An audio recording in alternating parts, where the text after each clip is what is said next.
Olá, meus amigos, tudo bem? Estamos de volta. Vamos falar dos remédios constitucionais, ou também chamado de tutela constitucional das liberdades. A mesma coisa. No edital pode estar remédios constitucionais ou tutela constitucional das liberdades. E o que são os remédios constitucionais? Vamos lembrar. São garantias que estão no artigo 5º da Constituição que visam assegurar, proteger um determinado direito quando atacado por uma ilegalidade ou abuso de poder. E este ponto é muito importante. Cada remédio tem o seu direito que ele visa tutelar. Então, minha gente, temos remédios judiciais, temos remédios administrativos. Os judiciais são 7, vamos lembrar? Habeas corpus, mandado de segurança individual, mandado de segurança coletivo, mandado de injunção individual, mandado de injunção coletivo, ação popular e habeas data. E os administrativos são 3, direito de informação, direito de petição e direito de certidão.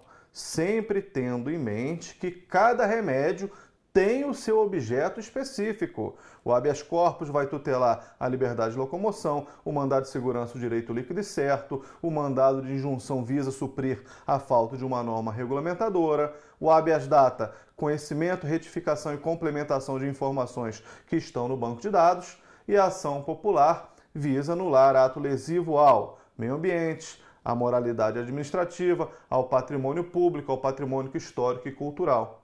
E o direito de informações, direito de petição, direito de peticionar e o direito de certidão, de buscar certidões perante os órgãos públicos. Ok? Tudo isso para a gente lembrar rapidamente o que são os remédios constitucionais, o que são essas tutelas constitucionais das liberdades, para, a partir de agora, fazermos exercícios recentes do CESP para que a gente possa gabaritar na prova. Ok? Tamo junto? Na tela.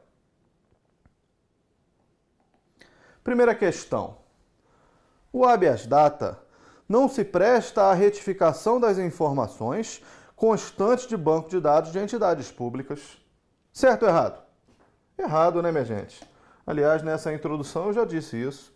Podemos comprovar lendo o artigo 5º, inciso 72. Abra a Constituição de vocês e vamos ler juntos o que diz o artigo 5º, 72. Diz a Constituição: conceder-se-á habeas data, letra A, para assegurar o conhecimento de informações relativas à pessoa do impetrante, constante de registros ou banco de dados de entidades governamentais ou de caráter público. Letra B, para retificação de dados, quando não se prefira fazê-lo por processo sigiloso, judicial ou administrativo. Então, da leitura da Constituição, vemos que o habeas data tem por objeto o conhecimento de informações relativas à pessoa do impetrante e ainda a retificação dessas informações, quando não se prefira fazê-lo por processo sigiloso, judicial ou administrativo. Então, daí já vemos que a questão está errada, porque o habeas corpus se presta, sim, à retificação de informações da pessoa do impetrante que estão no banco de dados. E eu somo a isso o fato de que a lei regulamentadora do habeas data também permite a complementação destas informações que estão no banco de dados. A lei regulamentadora do habeas data, só lembrando, é a Lei 9.507 de 97. Inconstitucional, não precisamos estudar essa lei regulamentadora, só para a gente citá-la. Então, quando a gente fala do habeas data como remédio constitucional, na verdade, nós estamos dizendo que este remédio tem por finalidade tutelar o conhecimento, a retificação e ainda a complementação das informações relativas à pessoa do impetrante que estão no banco de dados. Então, cuidado. Vai permitir o conhecimento, a retificação e a complementação das informações da pessoa do impetrante. O habeas data, lembrem-se, é uma ação personalíssima.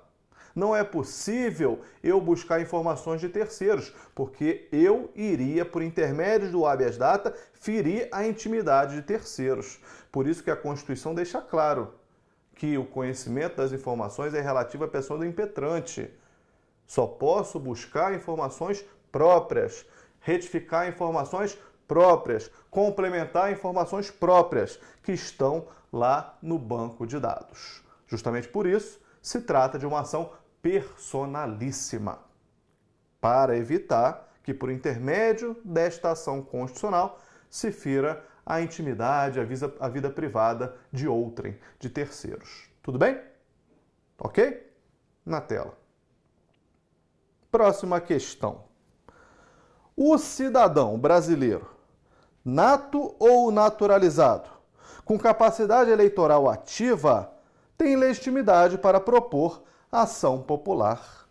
Correto, né, minha gente? A ação popular está na Constituição, no artigo 5º, 73. E ao ler a Constituição, e faremos isso daqui a pouco, fica claro que o legitimado ativo da ação popular é o cidadão. Cidadão. Quem que é o cidadão? É o brasileiro que está no pleno gozo dos seus direitos políticos, que foi até a junta eleitoral e buscou o seu título de eleitor, fez o seu alistamento eleitoral. Então, cidadão, como legitimado ativo da ação popular, é o brasileiro, seja ele nato ou naturalizado, que se inscreveu na Justiça Eleitoral como eleitor, está no pleno gozo dos direitos políticos, está exercendo a sua capacidade eleitoral ativa. Tanto é verdade que a lei regulamentadora da ação popular exige que o autor da ação junte na sua peça de ingresso, na sua ação, o seu título de eleitor, justamente para mostrar para o juiz que irá receber a ação que ele é cidadão, que ele está inscrito na Justiça Eleitoral, tem o seu título de eleitor, tem a legitimidade ativa, portanto, para propor esta ação, chamada de ação popular. Tudo bem? Na tela. Então é isso, o cidadão brasileiro, nato ou naturalizado, com capacidade eleitoral ativa, direito de votar, tem legitimidade para propor esse remédio, ação popular. E isso fica claro ao ler o artigo 5º, 73, que diz: qualquer cidadão, olha a legitimidade ativa aí, qualquer cidadão é parte legítima para propor ação popular que vise a anular ato lesivo ao patrimônio público ou de entidade que o Estado participe, à moralidade administrativa, ao meio ambiente e ao patrimônio histórico e cultural, ficando o autor, salvo comprovada má-fé, isento de custas judiciais e do ônus da sucumbência. Então, lembrando, minha gente, falou em ação popular, essa ação popular tem por objeto anular ato lesivo ao patrimônio público, ao meio ambiente, à moralidade administrativa e ao patrimônio histórico e cultural. E cuidado, muito embora da leitura da Constituição extraímos que a ação popular pode, na seara repressiva, na medida em que a Constituição fala em anular ato lesivo ao, ou seja, já há o ato lesivo ao meio ambiente, à moralidade, ao patrimônio público, ao patrimônio histórico e cultural, e por intermédio da ação popular vamos anular esse ato, ou seja, de forma repressiva. Então, da leitura da Constituição, numa primeira interpretação, extraímos que a ação popular só poderia ser sob o viés repressivo, mas a jurisprudência do Supremo Tribunal Federal tem admitido a ação popular também de forma preventiva. Esse dado é importante para você levar para a prova. Pode a ação popular de forma preventiva, de tal sorte que, se tem um ato que pode vir a lesionar o patrimônio público, pode vir a lesionar o meio ambiente, pode vir a lesionar a moralidade, o patrimônio histórico e cultural, tem potencialidade lesiva, e isso por si só basta para se entrar com a ação popular. Então, a ação popular, tanto sob a ótica preventiva, como sob a ótica repressiva. Ok? E o último dado que eu quero explorar acerca da ação popular é acerca da gratuidade. Ora, como é que fica a gratuidade da ação popular? A ação popular, ela é, em princípio, gratuita. Em princípio, gratuita, porque a Constituição, como lemos no artigo 5º 73, diz: salvo má fé, fica o autor isento das custas judiciais e do ônus da sucumbência. Em outras palavras, se o autor da ação popular, esse cidadão, estiver de boa fé, a ação é para ele gratuita. Ele não vai pagar as custas judiciais, o ônus da sucumbência, porém, se ficar comprovado nos autos que ele está de má fé, em outras palavras, que ele está se valendo da ação popular para prejudicar terceiros, aí, minha gente, ela deixa de ser gratuita e passa a ser, para ele, autor de má fé, onerosa. Aí ele vai ter que pagar as custas judiciais, aquilo que se adianta para movimentar a máquina judiciária, e vai pagar também o ônus da sucumbência, aquilo que ele tem que pagar para a outra parte por ter perdido a ação. Ok, minha gente? Então, em princípio, gratuita. Para o autor de má fé, ela não é gratuita, ela é onerosa. Tudo bem? Na tela. Próxima questão. O fornecimento de certidão para a defesa de direitos ou para o esclarecimento de situações pessoais pelos órgãos públicos encontra respaldo constitucional. De fato, encontra, né, minha gente? É justamente o direito de certidão que está no artigo 5º 34, letra B. Olha o que diz a Constituição. Vocês estão me acompanhando com a Constituição de vocês. Vamos juntos para o artigo 5º 34, letra B. Artigo 5º 34. São a todos assegurados, independentemente do pagamento de taxas. Isso é muito importante. Letra B. A obtenção de certidões em repartições públicas para a defesa de direitos e esclarecimento de situações de interesse pessoal. Mais uma vez, se trata de um remédio personalíssimo. Eu só posso buscar certidões nas repartições públicas para satisfazer interesse próprio. Eu não posso buscar certidões nos órgãos públicos para buscar informações de terceiros, porque isso iria ferir a intimidade dele, a sua vida privada, o seu recato. Tudo bem? Então, o direito de certidão também é um remédio personalíssimo. E esse direito de certidão, bem como o direito de petição, que é dito na letra A desse inciso 34, eles são utilizados independentemente do pagamento de taxas. Então, a Constituição deixa clara que se trata de um remédio gratuito. E isso já caiu diversas vezes, então cuidado com isso. O uso do direito de petição, o uso do direito de certidão independe do pagamento de taxas. Eles são, portanto, gratuitos. Tudo bem? Na tela. Próxima questão. É assegurado o acesso às informações de interesse particular retidas pelos órgãos públicos. Com certeza, a Constituição garante. No artigo 5º, inciso 33, o remédio constitucional chamado direito de informação,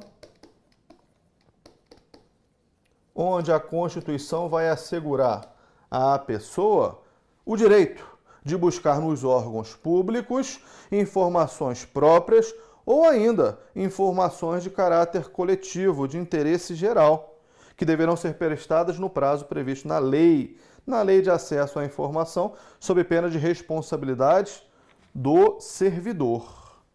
Mas cuidado, não se trata de um direito absoluto, como leremos agora.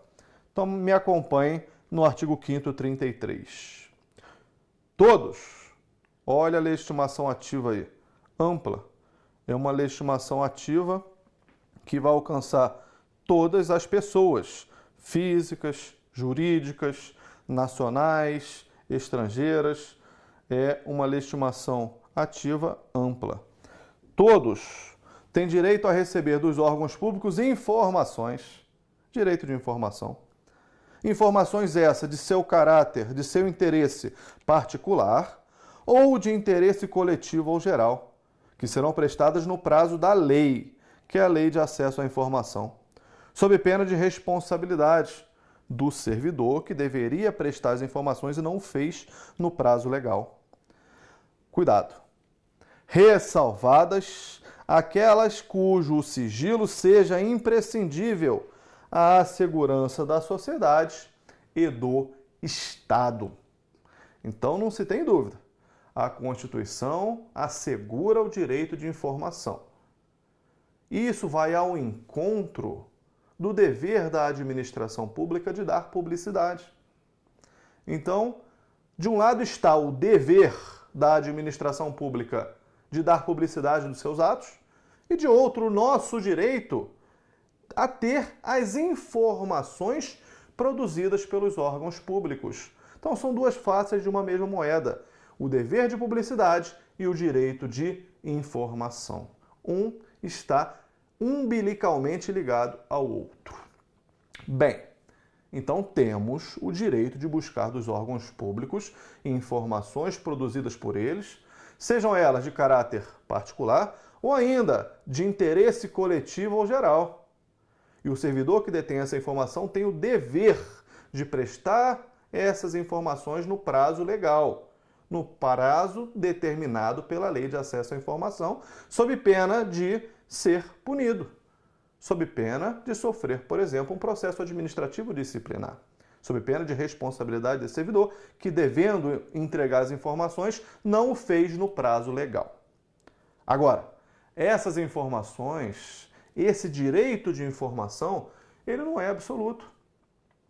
Se a administração pública detém uma informação e o sigilo sobre essa informação é imprescindível para a segurança da sociedade, para a segurança do Estado, a administração pública poderá negar o acesso a essas informações. É claro, de forma fundamentada, de forma justificada. Até porque, como regra, os atos administrativos são motivados. Tem que trazer as razões de fato e de direito que autorizaram aquela autoridade pública a negar aquela informação. E a Constituição traz um motivo. Qual é a razão de fato e de direito que autoriza a administração pública negar o acesso a uma determinada informação? O sigilo sobre aquela informação é imprescindível para a segurança da sociedade ou do Estado. Então, cuidado com isso. O direito de informação não é absoluto. Ele é relativo. Se a administração pública detém uma informação cujo sigilo sobre ela é imprescindível para a segurança da sociedade e do Estado, ela pode negar o acesso à informação. Tudo bem até aqui? Vou um pouco além. E o Supremo Tribunal Federal tem reconhecida a possibilidade de se negar o acesso a uma informação que prejudique a privacidade de terceiros. Ora, estamos aí frente a um conflito entre dois direitos igualmente fundamentais. O direito de informação, assegurado por esse artigo 533, e o nosso direito à intimidade, à vida privada, ao nosso recato, aquelas informações íntimas. Nesta colisão, no caso concreto, entre direitos igualmente fundamentais, tem entendido o Supremo que a administração pode negar o acesso a uma informação que vá ferir a intimidade de terceiros, a privacidade de terceiros.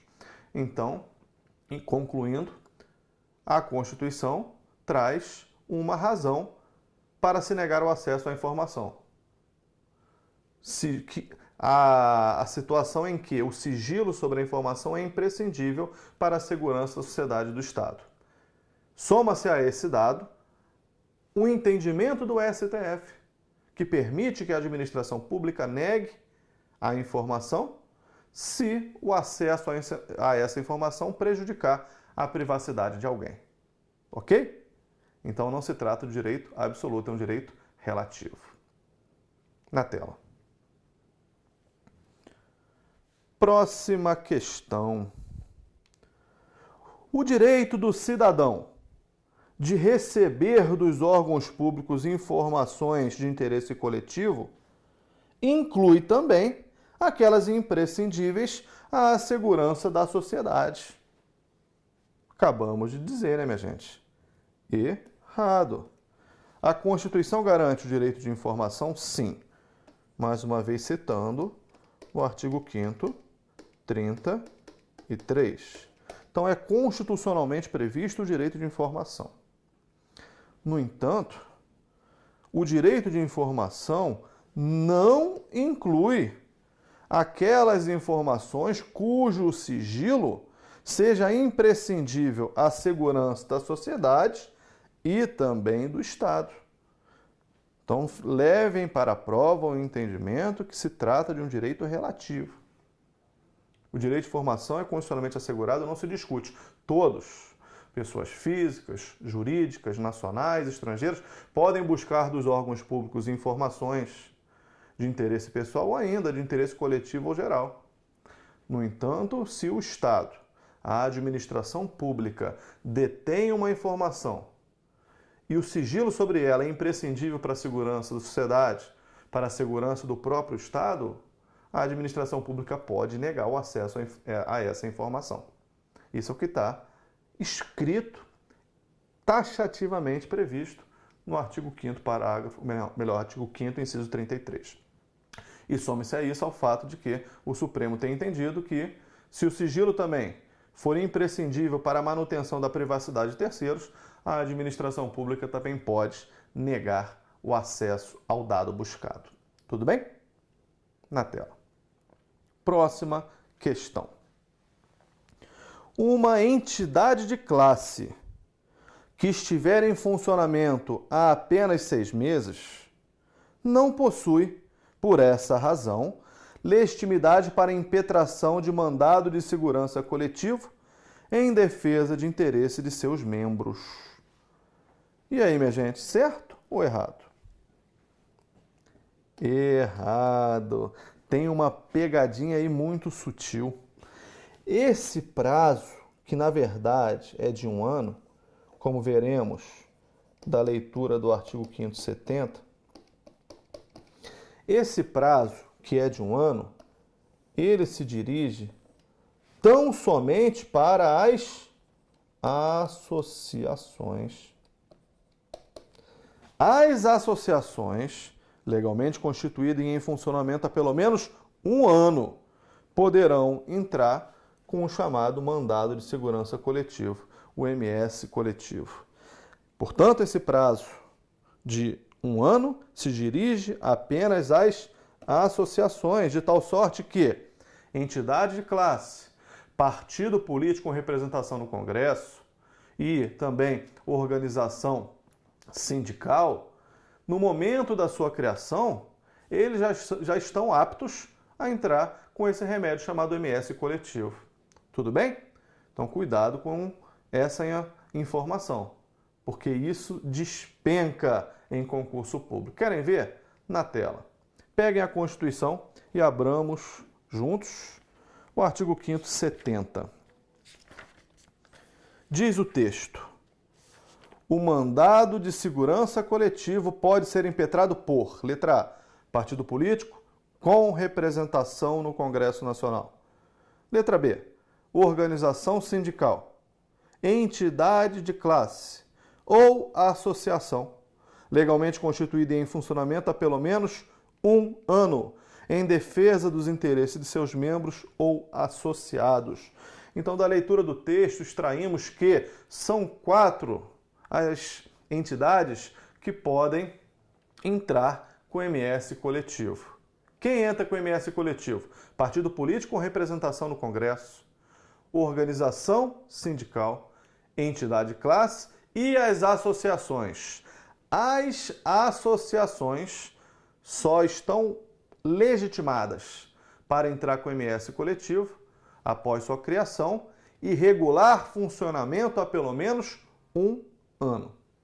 E as demais, desde a sua criação, já podem entrar com MS coletivo. Tá certo? Então a questão: quando diz que a entidade de classe só pode entrar com o IMS coletivo depois de 6 meses, está errado. A entidade de classe ela está pronta, está apta, está legitimada para entrar com o IMS coletivo desde a sua criação. Tudo bem? Um ponto a mais a trazer acerca dessa legitimação ativa do IMS coletivo. Cuidado com o partido político. No caso do partido político, a Constituição diz: partido político com representação no Congresso Nacional. Minha gente, o Congresso Nacional, ele é bicameral. Ele tem Câmara, ele tem Senado. Quando a Constituição exige que o partido político tenha representação no Congresso Nacional, está dizendo que essa representação tem que estar na Câmara ou no Senado. Um ou outro. Não é um e outro. Se é um partido político com um deputado federal, tem representação no Congresso. Se é um partido político com um senador, tem representação no Congresso. Então é um ou outro. Um deputado ou um senador. Ok? Na tela. Então é isso, a questão está errada. A entidade classe, desde o momento da sua criação, já está pronta para entrar com esse remédio chamado IMS coletivo. Próxima questão. O mandado de segurança coletiva impetrado por sindicato dispensa autorização prévia de sindicalizados. Correto. Correto. A Constituição não traz nenhuma exigência de autorização prévia para se entrar com o mandado de segurança coletiva. Ora, mas por que então o examinador trouxe esse tema para a prova? Pelo seguinte, minha gente. No que diz respeito às associações, temos que tomar muito cuidado com essa legitimidade das associações para impetrar o IMS coletivo. Pelo seguinte, o artigo 5º, inciso 21, diz que as associações podem representar os seus associados judicial ou extrajudicialmente, desde que haja expressa autorização deles. E vem esse inciso 70, que estamos estudando agora, e vai autorizar as associações legalmente constituídas e em funcionamento há pelo menos um ano a entrar com o IMS coletivo. Então, como é que a gente vai interpretar essa situação? Uma associação precisa de autorização dos seus filiados para entrar com uma ação judicial. Artigo 5º, 21. Artigo 5º, inciso 70. A associação legalmente constituída e em funcionamento há pelo menos um ano pode entrar com o IMS coletivo. E aí? Para uma associação entrar com o IMS coletivo, precisa de autorização prévia dos filiados? A resposta é não. Não precisa. E isso está já sumulado. É entendimento pacificado do Supremo Tribunal Federal. É a súmula 629, onde o Supremo diz que uma associação legalmente constituída em funcionamento há pelo menos um ano pode entrar com o IMS coletivo independentemente de autorização dos seus filiados. O texto não é exatamente esse, mas este é o sentido da súmula 629. Então, como é que interpretamos o inciso 21 juntamente com o inciso 70? Da seguinte forma: quando uma associação vai entrar com MS coletivo, não precisa de autorização dos seus associados. Agora, quando uma associação vai entrar com qualquer outra ação perante o Poder Judiciário, precisa de autorização prévia deles. Então esse é o debate com relação à autorização prévia ou não no bojo do IMS coletivo, que diz respeito a um debate que diz respeito às associações. Partido político não precisa de autorização de ninguém, entidade de classe não precisa de autorização de ninguém, organização social, organização sindical não precisa de autorização de ninguém. As associações também não precisam de autorização de ninguém. Mas quando as associações forem entrar com qualquer outra ação que não seja o IMS coletivo, precisa de prévia autorização dos seus filiados. Cuidado com isso, tudo bem? Na tela. Próxima questão. Deverá ser concedida a ordem em mandado de segurança quando, na fase de produção de provas, o impetrante demonstrar a existência de direito líquido e certo. Ainda que inexistam elementos fáticos para convencimento da existência do direito no momento inicial da impetração. Turma, errado. Ora, segundo o artigo 5º, 69, o objeto do mandado de segurança é justamente o direito líquido e certo, não amparado por habeas corpus ou habeas data. Então, falou em mandado de segurança, seja o individual, seja o coletivo, o MS visa tutelar, proteger o direito líquido e certo. E o que é o direito líquido e certo? É aquele demonstrável de plano no momento da impetração da ação, juntando provas documentais. Então, o autor do MS, ele já tem que mostrar para o juiz, já no momento da impetração da petição inicial, que ele possui esse direito líquido e certo, demonstrável de plano, a partir de prova documental. Porque se precisar de dilação probatória, se precisar de fase instrutória, se precisar de provas futuras, não se trata de direito líquido e certo. Portanto, inviável o remédio chamado mandado de segurança. Aí o autor tem que entrar com uma ação ordinária, por exemplo. Então a questão está errada. O juiz, ele vai se convencer da existência do direito líquido e certo no momento da impetração da ação, juntando o autor as provas que ele possui, notadamente provas documentais, para mostrar para o juiz, já na fase da impetração, que ele detém um direito líquido e certo. O direito que depende de prova futura não é direito líquido e certo, portanto, não será tutelado por mandado de segurança. Tudo bem? Todo mundo comigo até aqui? Então, por questões do tempo, eu interrompo o bloco. Nos vemos no próximo bloco.